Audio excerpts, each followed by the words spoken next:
This is Red Ice Radio.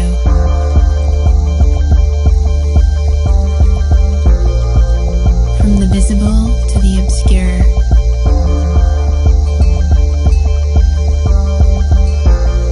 RedIceCreations.com. Merry Christmas and a Happy New Year wherever you are on the planet as we are coming towards the end of the year. You're listening to Red Ice Radio. Thank you very much for tuning in today. My name is Henrik Palmgren. We are coming to you from Sweden in Scandinavia. RedIceCreations.com, that's our website, a lighthouse of inquisitiveness in these dark times and a guiding light that hopefully will aid you in the search for authenticity.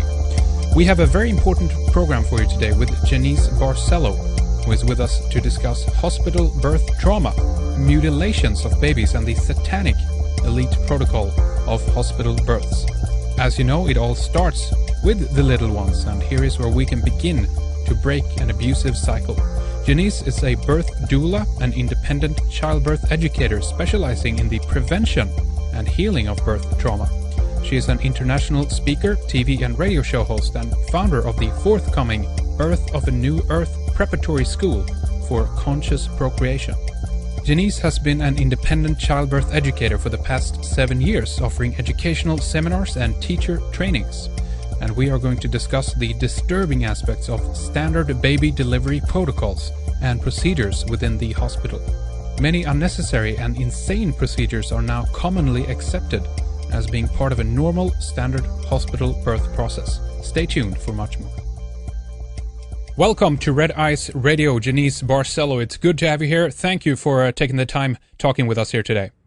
Hi, I'm so happy to be here. Thank you for having me. You bet. This is going to be an interesting program, an important one. As usual, we try to cover both of these areas, of course, but this is a topic we haven't covered in detail in the past. Maybe it's come up in passing, if you will, but as we shall see, there is a lot to it, and we have a lot to discuss. So why don't we set the stage a little bit here, though? Since you're new, to the program, maybe we just briefly can cover some of the background, and maybe you can tell us, obviously, why, and then also when you started your website. You have a blog as well, but your main website is birthofannewearth.com, and then we have your blog, birthofannewearth.blogspot.com. Tell us about that, Jeanice.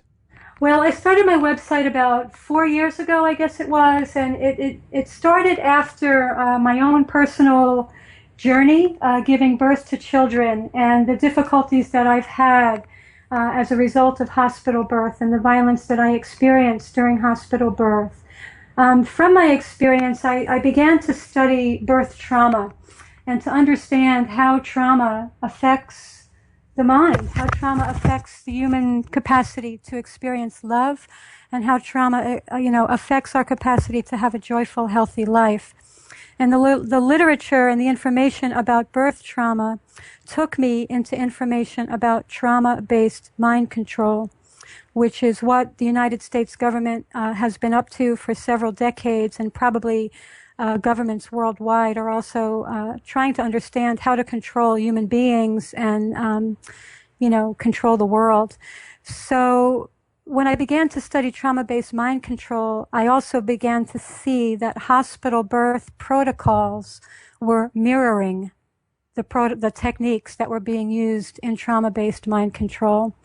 And over the course of the last 4 years, I've also been awakening to things like vaccines, the dangers of vaccines and the dangers of chemtrails and genetically modified foods and fluoride in our drinking water and pharmaceutical drugs and the toxins in our cleaning products and in our skincare products and our perfumes and our shampoos and the nuclear radiation that's pouring into our environment. And I began to see a very dark picture of what especially the United States government, is really up to, and how it is, my perception is that it is really trying to genetically mutate human beings and turn us into, very obedient, robotic-like entities without access to our emotions, because our emotions are part of what enables us to communicate with the divine mind. If we pay attention to the sensations in our bodies, it gives us a tremendous amount of information. And if we're forced to cut off our connection with our sensations because we're so overwhelmed with trauma and, things like loud sounds, things that would disrupt our nervous system. We have to shut a piece of ourselves off.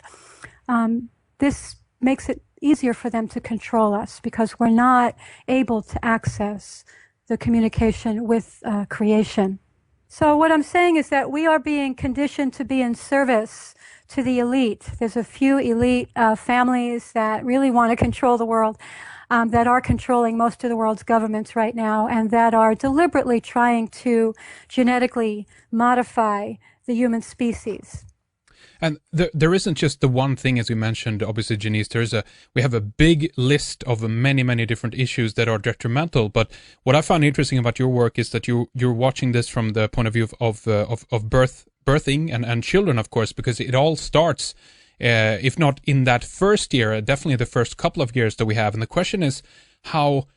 I mean, from our perspective, I think we've forgotten how it is to experience. I know I certainly have. I have heard some other people who have memories going far back into the earlier, if not even their first year. I don't have that, and I suspect that might be because certain things have been, the trauma that was associated with hospital births or what have you, which caused the memory to shut down. We know that this is part of the compartmentalization that happens during a kind of a mind control event. In that sense, the trauma associated with that. But what do you think is the comparison? How do you think that a child that's just been born basically perceives the world? It's very difficult from our point of view to know what that is, isn't it? Well, what we can know from our own instinctual understanding of creation is that the baby is coming in with an incredible amount of sensitivity and vulnerability. It's got it's at the most heightened sense of awareness when it is traveling between one dimension into the next, and it is at the most sensitive part and tender part of its life experience. And we know that although that baby doesn't have memories in terms of the way we think of memories. So, for example, it's not going to have memories in terms of pictures or words because it doesn't have language yet. It does have memory through sensation. And so all of the sensations that it is experiencing will be processed through its nervous system and through its reptilian brain. And trauma is actually in the nervous system. It's not specifically in the event, but it gets held in the nervous system. And if our nervous system is overactivated or severely traumatized, which 99% of us have been, then the higher parts of our brain cannot function properly. I don't know if I'm explaining that quite well. Yeah, but no, for sure. Yeah, the reptilian brain is the part of our brain that controls our breathing, it controls our blood pressure, it controls our pulse rate, it controls us going to the bathroom, it controls all of those things that we don't have to pay attention to that make the human instrument function and move forward. And the reptilian brain is also very concerned about the survival of the human body, of the human instrument. That's its role. But above that, above the reptilian brain is the limbic system, which is the part of our brain that allows us to process emotions. It's the part of our brain that allows us to develop relationships and to nurture our young. And then there's another part of our brain called the cortex, which is the thinking part of our brain, the analytical part of our brain. That part of our brain would, if the reptilian brain was activated saying, we're in danger, if the cortex was functioning properly, it would analyze the situation to determine if there was a real threat. And it would prevent a violent outburst if a violent outburst was not necessary for our survival. But what's happening now, because the reptilian brain is such in a constant state of agitation and hypervigilance to threat, the rest of our brain, the part of our brain that allows us to have healthy, loving relationships, and the part of our brain that allows us to control our impulses is not functioning properly. It's like underdeveloped, and we're just not aware. The prefrontal cortex would actually allow us to perceive source consciousness, to perceive the intelligence behind creation. And right now it's completely stymied. It just can't function because the reptilian brain is so overactivated. And I do want to point out that part of the way the reptilian brain is kept in a constant state of threat is through the frequency control that we're experiencing. So there's a constant assault on our nervous system through the roar and the clamor of industrial machines and the harp frequencies that are blasting these low frequency sounds at us, that, we entrain our brains to these sounds that keep us alert, that like there's a constant threat. The cell phone towers that are going up all over the place. You can't go within 2 miles on Long Island right now without coming up to one of these horrific looking cell phone towers that are blasting frequencies at us that keep us in a constant state of agitation. So this is affecting our ability to decode reality, to understand how things really work, and to connect with the divine mind. It's like that movie They Live, almost, in one sense. They if you remember ever saw that, Jeanice, it's like a frequency that we're kind of bathing in, if you will, that actually is preventing us from see who the real controllers are. It's a very good analogy. But this is, as you say, about a full spectrum assault, basically, on so many different fronts here. But yes, if exactly. If we get back a little bit here to the beginning then, and talk a little bit about what happens to us in the early stages there. Let's say we have someone who's gone through a how should we put it, standard procedure birthing in a hospital. What kinds of effects does this have on us, and what is the regular routine? What would you criticize most, if we can touch upon some of those points? Yes, let's do that. First, let's talk. I want to connect the techniques of trauma-based mind control and point out the things during hospital birth that are mirroring those. So the first one we really want to address in terms of a technique to control people's minds is to inflict physical pain and torture on, especially this starts in infancy. And when we look at hospital birth, we can see things, for example, they are screwing fetal heart monitors into the skulls of babies that are not yet out of the womb. Literally, they screw these things into the baby's head, and they're screwing them into the baby's head, into the soft spot of the baby's head. You know how babies have that very tender spot on the top of their head. That's right. And this spot, that tender part of the head is actually a part of the head that would allow us to decode information from source as we're making the transition into this dimension. But we are prevented from receiving that download because they're causing extreme pain in that particular part of our head. And we have to think of ourselves. If somebody came up to you and decided to screw something into your skull, you would imagine that would be very painful, and you would want to get some sort of pain relief or Novocaine. They're not doing that for babies. They're just screwing it right into the babies' heads. They're also doing things like amniotomy, which is the breaking of the waters. The babies are in this beautiful protective sac of water as they emerge out of the womb. And that water is intended to protect them from the intensity of contractions. And so when that water is broken, and it's usually broken unnecessarily and much sooner than it would normally break, then the baby is going to experience the intensity of contractions without any sort of protection. So it gets very, very painful for the baby. On top of that, they're giving things like Pitocin, which will cause contractions to be much more intense and not give the contractions a rest. So with normal contractions in natural birth, without any drugs, you'll have a contraction and the intensity will last about 20 seconds. The contraction might last a minute, and then the body will rest. With Pitocin, the body does not rest. The contractions come one on top of another, extreme intensity, and causing, that's why women beg for epidurals, because the pain that's caused by the Pitocin contractions is so great. So imagine what the baby is experiencing as it's trying to make its way out of the womb when your uterus is turned into a trash compactor instead of a birth canal. Wow. So what is their reasoning for using this? To make it go quicker then, or what's the reason? Well, that is the reasoning, to make it go quicker, and I want everybody to sit back just for a second and say, why are we making things go faster? Yeah. exactly. Why are we doing that? Shouldn't this birth process be allowed to take the time that is necessary for this baby to make its journey into this dimension? We absolutely must respect that process. Unless, I mean, Pitocin can, in my opinion, it's more than that. Let me go past this. Pitocin is artificial oxytocin. Oxytocin is the hormone of love and well-being. It is the hormone that allows us to bond with our babies. It is the hormone that allows for breastfeeding.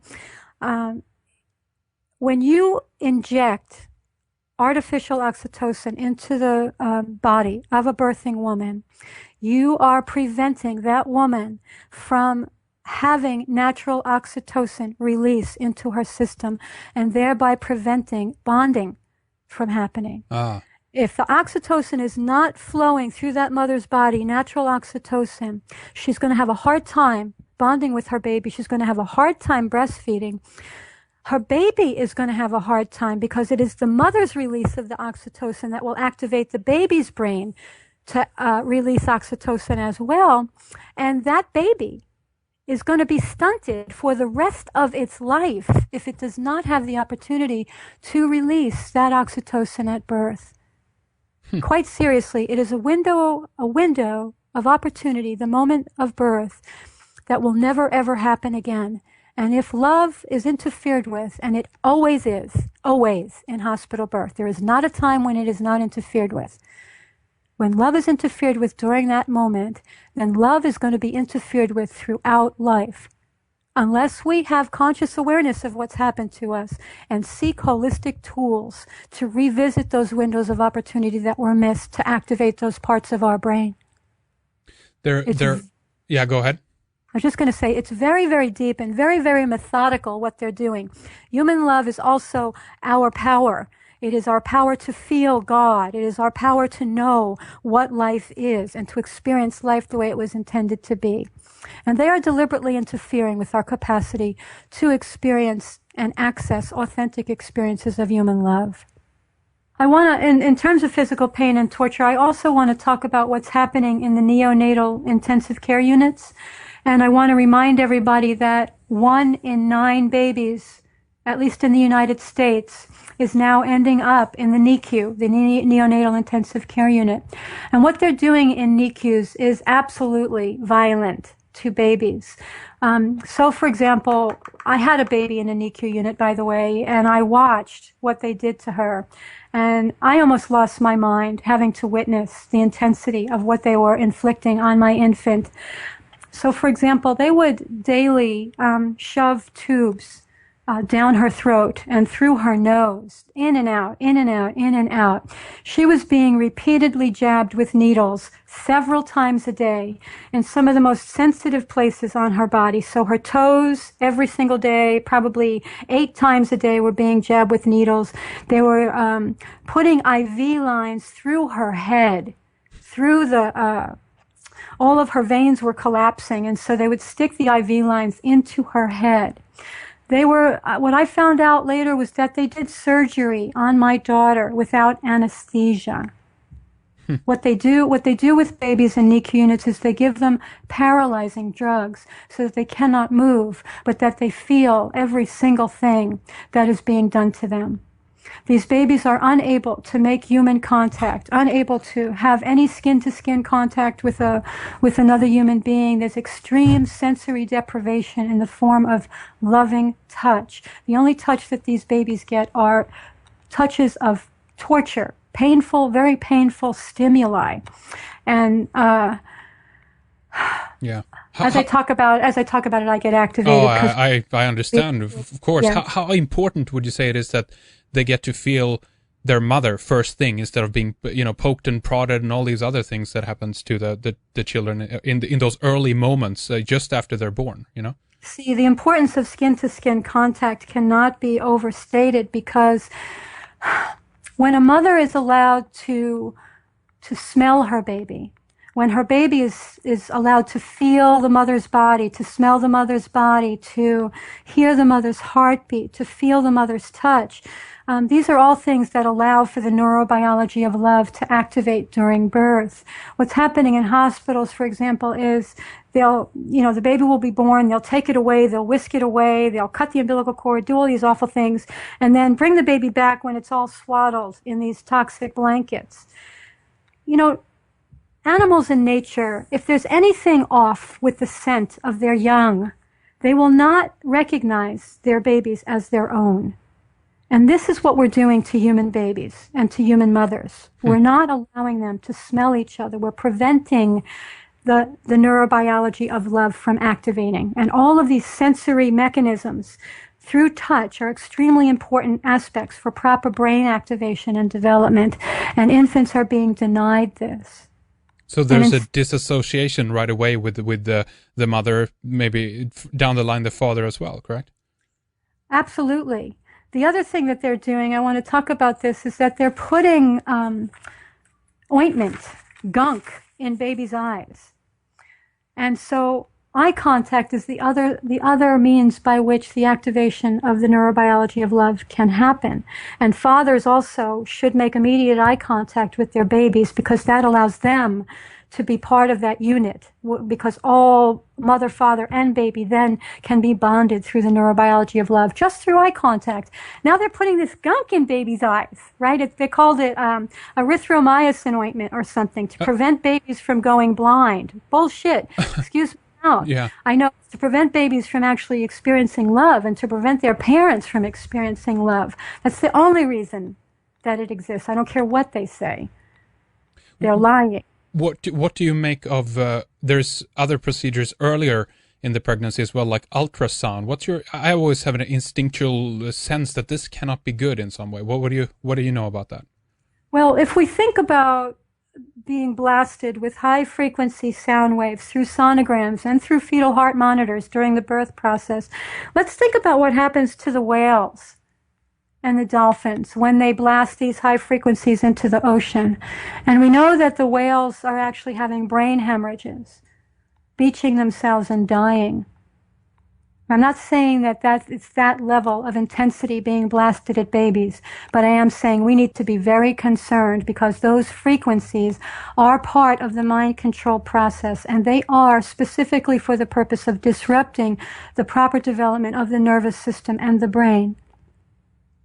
You mentioned the umbilical cord quickly there earlier. What is the importance of not cutting this off too early in the process? Babies when they're born are not breathing. All right, they are receiving all of their oxygen and all of their nutrients through the blood, just as they have been doing in the womb. They haven't been breathing. The placenta is the part of the birth process and the part of the pregnancy process that allows for the blood to pass through to the baby and for it to receive everything that it needs, including its oxygen. So when the baby comes out, that cord is still pulsing. That means that the blood is still moving through the baby to support the baby in its transition into this dimension. So for the baby to take its first breath, if that cord was left alone, it might take a few minutes for the baby to actually take its first breath. But what's happening when the cord is immediately clamped and cut is that the baby has to take a breath in terror for its life, because now it's been cut off from its oxygen supply. It's been cut off from its connection to its mother, very, very abruptly and unnecessarily and violently, in my opinion. And it's been cut off from its placenta, and we have to understand that the placenta has behaved as a guardian. In indigenous cultures, they view the placenta as like an angel, a spirit being that is there to walk with the baby as it's going through the gestation phase. And even 5 days for people that do lotus birth, where the placenta, the umbilical cord is left intact until it falls off on its own. They are noticing now that when the baby is nursing, 5 days after it's born, the placenta will also start to pulse. So that there is still an ongoing relationship, a very deep spiritual meaningful relationship between that baby and its placenta. And they are not only cutting off the baby's oxygen, but cutting off its connection to something that's extremely important for its well-being and its connection to its mother. And I want people to further understand, and this is one of the most difficult topics to talk about, there are people that are engaged in rituals, and they are satanic rituals, and they are consuming human blood and body parts, and they favor the blood of infants because that is supposedly the most clean, pure, and spiritually powerful blood. And they can steal infant life force. It's like an attempted theft of the soul. We don't know where the cord blood is going. I want people to question this. We say that the placenta is medical waste. And I'm very concerned about where this is going. They talk about how they're harvesting the cord blood for stem cell research. Well, how do we know that? How do we know that these harvesting places are not in use for these very dark rituals that are happening all over our planet several times a month? I've heard this too from nurses, that there actually is some really weird stuff going on in certain hospitals. How widespread do you think that this is? If you can make an estimate, I know it's very difficult, but worldwide, you mentioned, yeah? I can't make an estimate, but I can say that it's an epidemic because there's absolutely no medical reason to cut the umbilical cord. Absolutely, there is not one single medical reason to do that. They are doing that to harvest the cord blood of our infants. And we had better wake up, because it's like our kids are marked by the beast the minute that they come into this dimension. And the mother and father are becoming part of the satanic cult by allowing their baby's cord blood to be stolen like that, and the placenta. In indigenous cultures, I'm going to talk about the Balinese culture right now, because our midwife friend Robin Lim, who just won CNN Hero of the Year, by the way, she tells a story about the Balinese culture where she serves these families, and the fathers have an extremely important role to play in terms of protecting their baby's placenta. They have very specific protocols that they have to do for their baby to protect their baby from being accessed by demonic entities. Interesting. So the fathers play that role, and here in our culture, what are we teaching our fathers to do? Cut that umbilical cord. Yeah. Become part of the cult.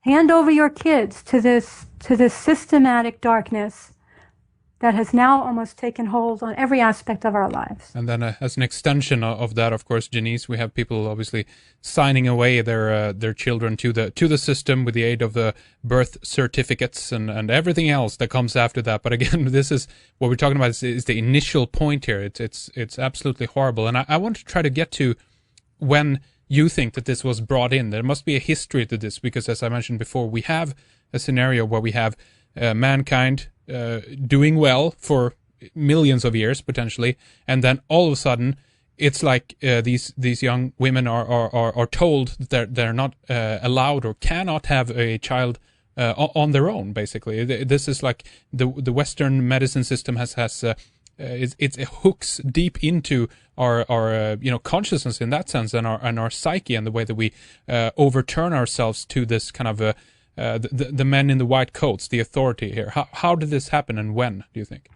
Well, I actually think this is part of the mind control. Mind control means that people have to be willing and ready to carry out orders without thinking about it, just because they're being signaled to do so.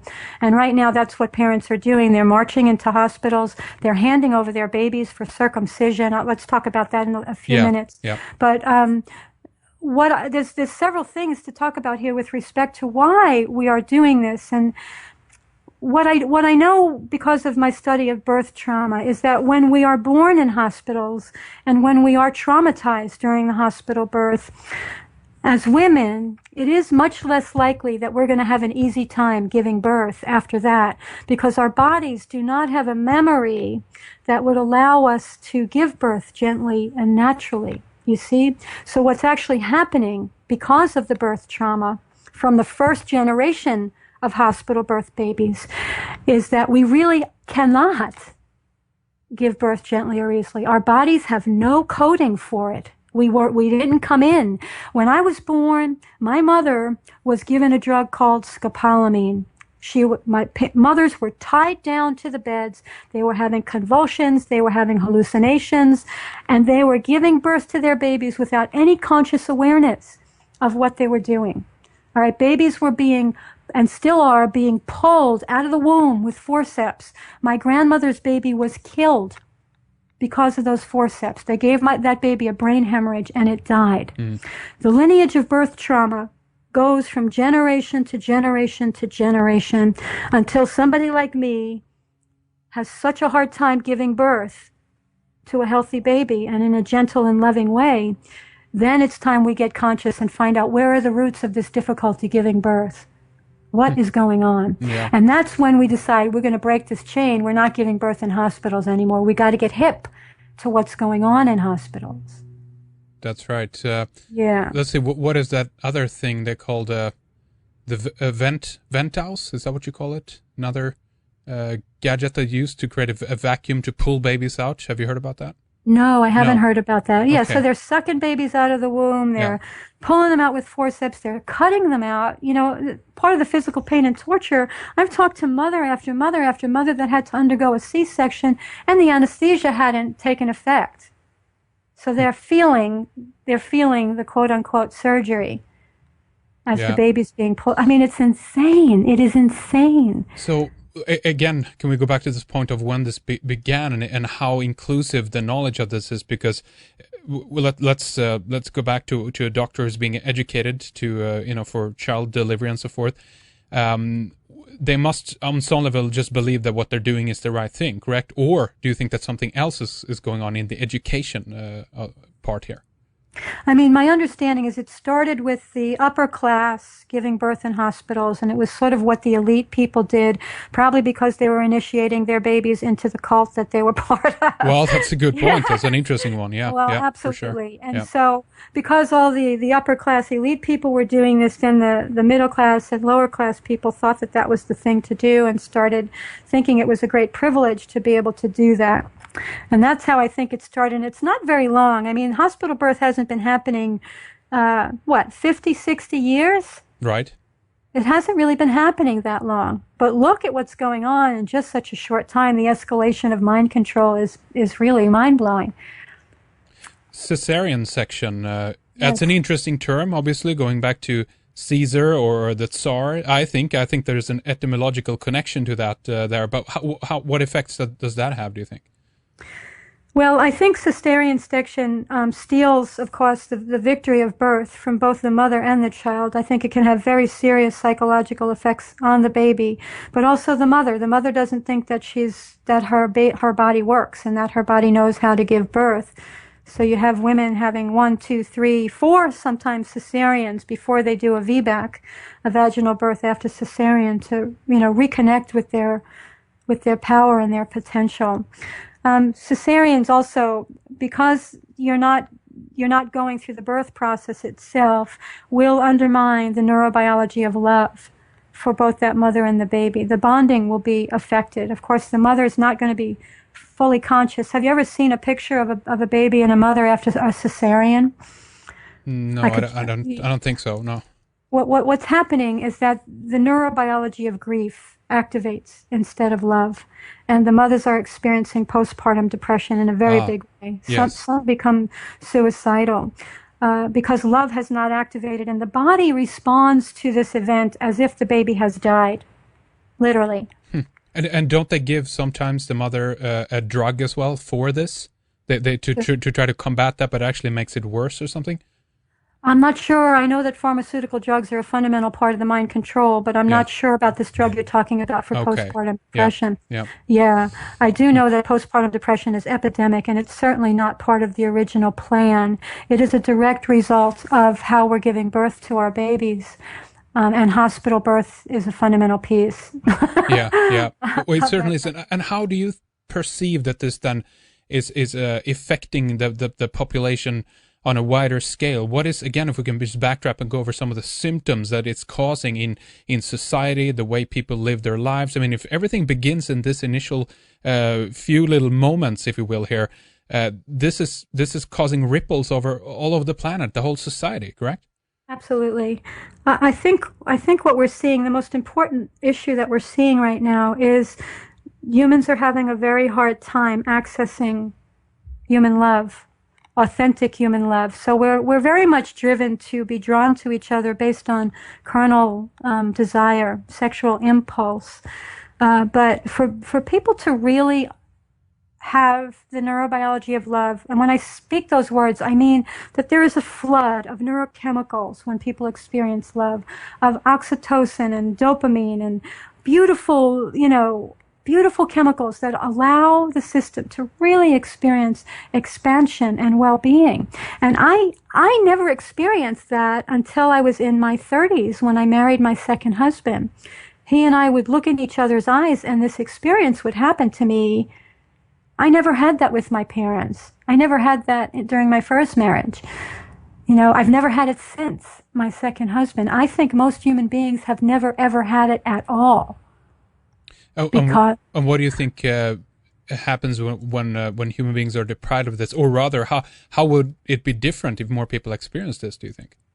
Well, I recently saw a video of indigenous cultures where babies are being born naturally and where they're living in connection with the natural world. And the whole of the community was just circling up in joy. I mean, there was like scene after scene after scene of extreme joy. They have a very simple life, but they have what humans are supposed to have, which is a sense that all in the world is right and that there's nothing to fear and that love comes easy and joy comes easy. I mean, who do you know in your circle that has real joy in their lives? Who do you know that is not feeling extreme stress and fear most of the time? It's really disconnecting us from all things natural, I think, and I think it's one of the major points in, as you say, actually controlling the human species and doing this from various points of view and with this assault basically that we're talking about. Are there any other major areas? You mentioned circumcision. Maybe we can talk about that briefly too. I think circumcision is probably one of the most important things to talk about. We know that the rituals that these entities are engaged in also involve extreme sexual abuse and violation and sexual torture. And I don't know if anybody in your listening audience has ever watched a video of a circumcision, but I think it's important for people to do this, especially if they're going to have babies and thinking about circumcising their baby if it's a boy. What they're doing is they are, I'll say, crucifying baby boys to a board. They have this board that they use called a circumspect or something like that. Ugh. And they strap the baby's legs down and they strap the baby's arms down and they do not give the baby anesthesia. They cover the baby's whole body with a sheet or something and have a little hole where his tiny little penis is. So right away the baby is sensing what they're doing and begins to wail before they've even made the cut. And then what they do is they clamp the infant's penis after they get it erect to make it easier to work with. They clamp it, and then they take their surgical knives and slice it and cut off. They make a round circular motion around the penis to cut off the foreskin. And so the babies will be making sounds because of the horror and the betrayal and the torture that they're undergoing, sounds that you've never heard from a human being. And at some point, the assault is so great that they shut down. They've gone into parasympathetic shock, which means that they go numb. If you ever see in nature, animals will play dead in order to survive. Mm-hmm. This is what's happening to an infant. The nervous system will have to stop operating. It's an overload to the extent that it can only go one way, and that's to shut off, correct? Extreme. Yeah. Yes, it has to shut down. Infants can't run and they can't fight, especially if they're strapped to a board. Okay, there's nothing this baby can do, absolutely nothing, while these people are sexually torturing that baby, except to shut down. And we see this, I think we see this quite a bit in men, actually, that as soon as a man that's been circumcised walks into a hospital to support his wife to give birth, he'll often go into parasympathetic shock, means he'll just go numb. He'll shut down, and his power is lost because he can't really be there to support and protect his partner or his baby, because his early birth trauma is activating. Right, so the memories of that for him is brought up during this procedure, and oh, wow. It's not necessary that he's going to actually have the full-blown memory, but his biology is remembering. Right. You understand what I'm saying? Yeah, the body intelligence knows that this is the same, Exactly. It knows it's the same place where they tortured me. It looks just like that, sounds just like that, smells just like that. You know, all those sensory memories are there, so fathers can go into parasympathetic shock. And it's this is also why they sexually torturing people is because they want to create disassociation. You know, when we're tortured, what happens is that we have to have an alter personality step in. The vulnerable, deeply feeling self has to step back, and this other thing has to step in order to deal with the torture and the abuse that's being endured. And that alter personality can be programmed to do anything, such as walk into hospitals to give birth, hand their babies over for circumcision, allow their baby's placenta and umbilical cord to be taken. You know, all of these things. It's like that alter personality is much less feeling than the original human being would be. Yes, because we are extreme sensory beings. You know, we have sensations and feelings. This is how we process information. This is how we receive information from the divine mind. And we are forced, absolutely forced, to step away from that part of ourselves to deal with the reality that we're in. Look, we're being assaulted with chemtrails every day. A huge proportion of the population right now is aware that we are being sprayed with toxic neurochemicals because people want to kill us. How are we to deal with that except to bring forth another aspect, another personality that can address it? Not the personality that deeply feels everything. It's too much.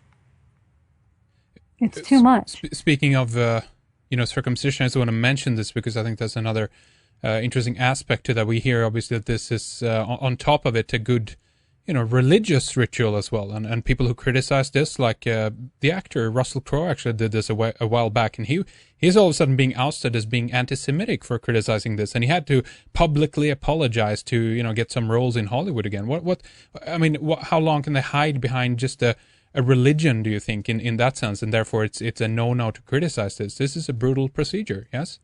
We have to understand that religion is fundamentally a part of the mind control, and I'm not going to apologize for what I'm about to say because we need to snap out of it.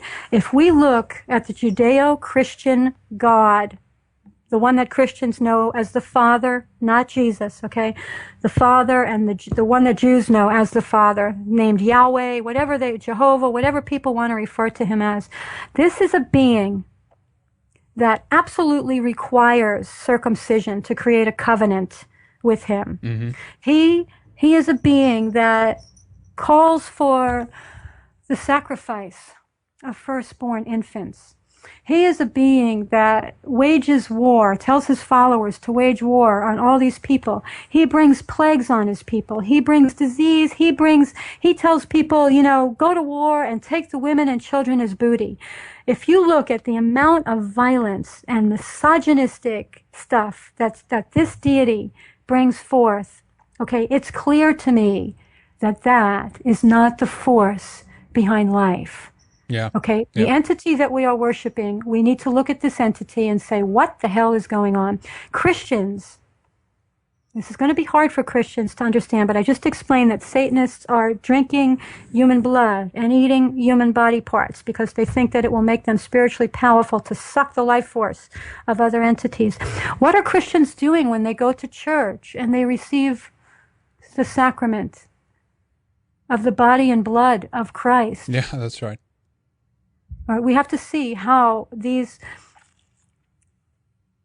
has infiltrated our understanding of God, understanding the force behind creation. That's part of the malevolent attempt to manipulate us into thinking that that energy that created life would actually want to hurt us or punish us or want us to sacrifice our babies or be willing to sacrifice his own son. Put him on a cross and let him be tortured. Christians are walking around with a dead guy hanging on a cross, all right, nailed to it, bleeding to death, half naked. They have these symbols hanging around their house. This is totally making us, I was raised Christian, by the way, this is totally making us like immune to human sacrifice, to think that God, the force behind life, would want sacrifice and approves of it. This is satanic. These are satanic systems. And this God is a satanic entity. And that's the same God that is demanding circumcision. That's right. And we see this as a kind of a virtue, almost but many people who are of the faith, that this is a testament of the faith of being willing to ritualistically, sacrifice your son. We have the story weaved into Abraham, of course. But as well, I just want to mention this for people who think that this all is going back to the Hebrews, which is, true in one extent, but it's also actually part of, I think, one of the earliest documented evidence so far that they found of circumcision happened in Egypt back in the 6th dynasty. So we're talking almost 4,500 years ago, something like that. So it's an old thing that's been with mankind for portions of it anyway for a long time. And I know, Jeanice, a while back you linked up a study as well that was done. I think it was a Danish study actually of circumcision, and I know it's more customary, it's more common in the United States than it is in certain parts of Europe, specifically here in the northern parts. Fortunately, it's not a ritual that is conducted on most young boys, so that's a good thing. But tell us about the study, by the way. Yeah. I'm not remembering the Danish study you're talking about. Can you refresh my? I post so many things. I'm not remembering. I know. This is obviously it was just a study that's supported. I'm actually looking for it as we're talking here as well. I haven't yet been able to find it. What I'll do is I'll link this up. It basically compiles some of the studies and evidence supporting the idea that it's bad to circumcise, and it also going into an issue of how this affects sex life. Do you remember anything of that? Oh yes, I mean it's causing all kinds of sexual problems in men later in life. Let me explain something about the penis. Okay, the foreskin, which should be on the penis, is one of the most sensitive, highly sensitive pieces of skin on the human body. There's so many nerves in that piece of skin, and that piece of skin is there to protect the glands, which is also very sensitive. And so when you cut that foreskin, not only are you inflicting extreme torture and pain on the infant, but as that circumcised penis grows into an adult penis, the glands of the penis will become calloused and hard. Because that glands now has to develop an outer coating in order to protect itself from the intensity of the elements or the intensity of rubbing against things like jeans or anything like that. Mm-hmm. So if you've ever seen a picture of an intact penis and a circumcised penis, you'll know the exquisite sensitivity of the intact penis compared to the desensitized circumcised penis. And it's a reflection of the desensitization of the male in general that makes him able to go to war, take orders, kill on demand, things like that. In addition, I mean, men are having a harder and harder time having an erection, holding an erection. I think in large part because of the desensitization, but also because a lot of the sex that people are having is not really based in love. So it's a multiple thing that most people aren't talking about the way that we're having sex, and I don't really want to get into that today. But that's part of the dysfunction in male sexual performance, I guess, for lack of a better word. Mm-hmm. Something else I want to point out is that when the penis is circumcised, that beautiful rim at the bottom of the glands that's supposed to be covered by the foreskin, now that rim is exposed, every time it goes into a vagina and pulls out, because that rim is hanging out there, it pulls out all the fluids out of the female's vagina and causes a drying of the vagina, very unnatural drying that would never happen with a circumcised penis, which allows for the fluids to stay intact and for much easier intercourse to happen. So not only difficult for one part here, it extends to both, obviously. So interesting. Yes, it does. It affects the quality of intercourse for both the men and the women. Then we have on top of this, of course, as you mentioned, people are having to go chemically to pills and all the rest now these days because we have gender-bending chemicals, BPA, bisphenol A, other things as well in our environment that is leading to this. And collectively, all of these things put together, Jeanice, makes me think that you're right on target when you mentioned that this is about turning the human being into something else. Just look at the studies that have been done in Britain and other countries about producing artificial or synthetic semen and sperm and things like this. It's like they're moving over to this technological birthing, and it's almost like, from my point of view, this is their ultimate crowning. If they can control all the elements of life, in the sense that they would be able to be behind even the children that in the future might be born in I don't know, laboratory conditions. I don't know where all this is going, but it's frightening when one thinks about it, actually. Well, something we have to understand, I think, about how the satanic forces work is that they are in competition with the real creator, with the real force of love behind life. And they want to prove themselves on par with that creator. So their motto basically is, what God can create, man can destroy. So they do, viciously try to destroy everything that God creates, but also they're trying to figure out how does God create life, and how does God keep life regenerating itself all the time? Everything that these other entities create, this whole artificial world that we've created, our houses, our buildings, all of it decays, our cars, it all decays and dies and requires human attention and human thought to keep it going. Otherwise it would collapse. But in God's original creation, it doesn't require human thought and human attention. Everything just regenerates itself. A tree just produces all these acorns and they drop and create more trees. Everything in life, human beings too, they regenerate themselves. Life keeps going despite the assault by these forces to try to destroy life, to prove themselves as powerful as the force behind life. Absolutely. Jeanice, I think this is a good time here to take a little break here between our segments. I definitely want to continue talking more with you because there's much more to get to and aspects you haven't yet covered. But let's talk a little bit about your websites again and relay people further there for more information, of course, because you do, as you mentioned, post a lot of stories, a lot of good articles pertaining to these subjects and many other as well that has to do with the chemical assault and how our food is being changed. As you mentioned, you go into a bit about everything from HARP to chemtrails to GMOs and all the rest. So give us your website addresses again so people know where to go. The website is birthofanewearth.com, and you'll find some good information on the website.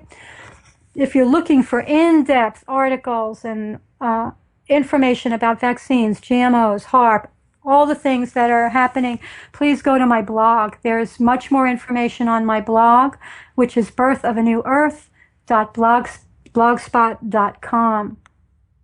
Also, my Facebook page is filled with stuff too. Absolutely. Do you have that linked up from your blog or website? Yes. Okay. Excellent. Yeah. We obviously, Jeanice, will have your links from our website as well, so people can click through easily from there and add to your favorites or whatever you do to keep an eye and keep track on all these websites that we do have out there. But this is really good information. We're going to carry on, talk more here about this in the second segment. So stay with us, Jeanice. We'll proceed after this short break. In the second hour, Jeanice talks about trauma-based mind control from birth. She tells us how hospital birth protocols mirror mind control techniques. She'll discuss the key components of these techniques, such as pain, genital mutilation, sexual violation, restraint, drugs, and also food and water deprivation. We also discuss how the first thing a baby sees actually is similar to an alien abduction. We talk about occult rituals and satanic abuse of children. Jeanice tells us how we are being mutated into obedient entities from the beginning of our lives, cut off from our divine mind. Jeanice discusses how to remember our birth trauma and how to reconnect to our original design blueprint. Lastly, we talk about conscious parenting and imprinting onto the baby's fetus. Don't miss this very important second hour with Jeanice Barcelo coming up next. To listen to this second hour or any of our previous programs in their entirety, go to our website, redicecreations.com.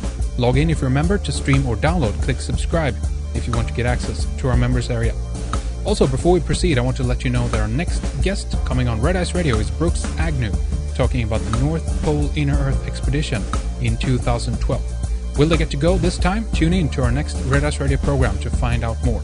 After that, we have William Henry, Carl Munt, James Corbett, Mac Maloney, Shannon Dory, and Troy McLaughlin coming on the program after that. Our second hour with Jeanice Barcelo is coming up after the break. Stay with us.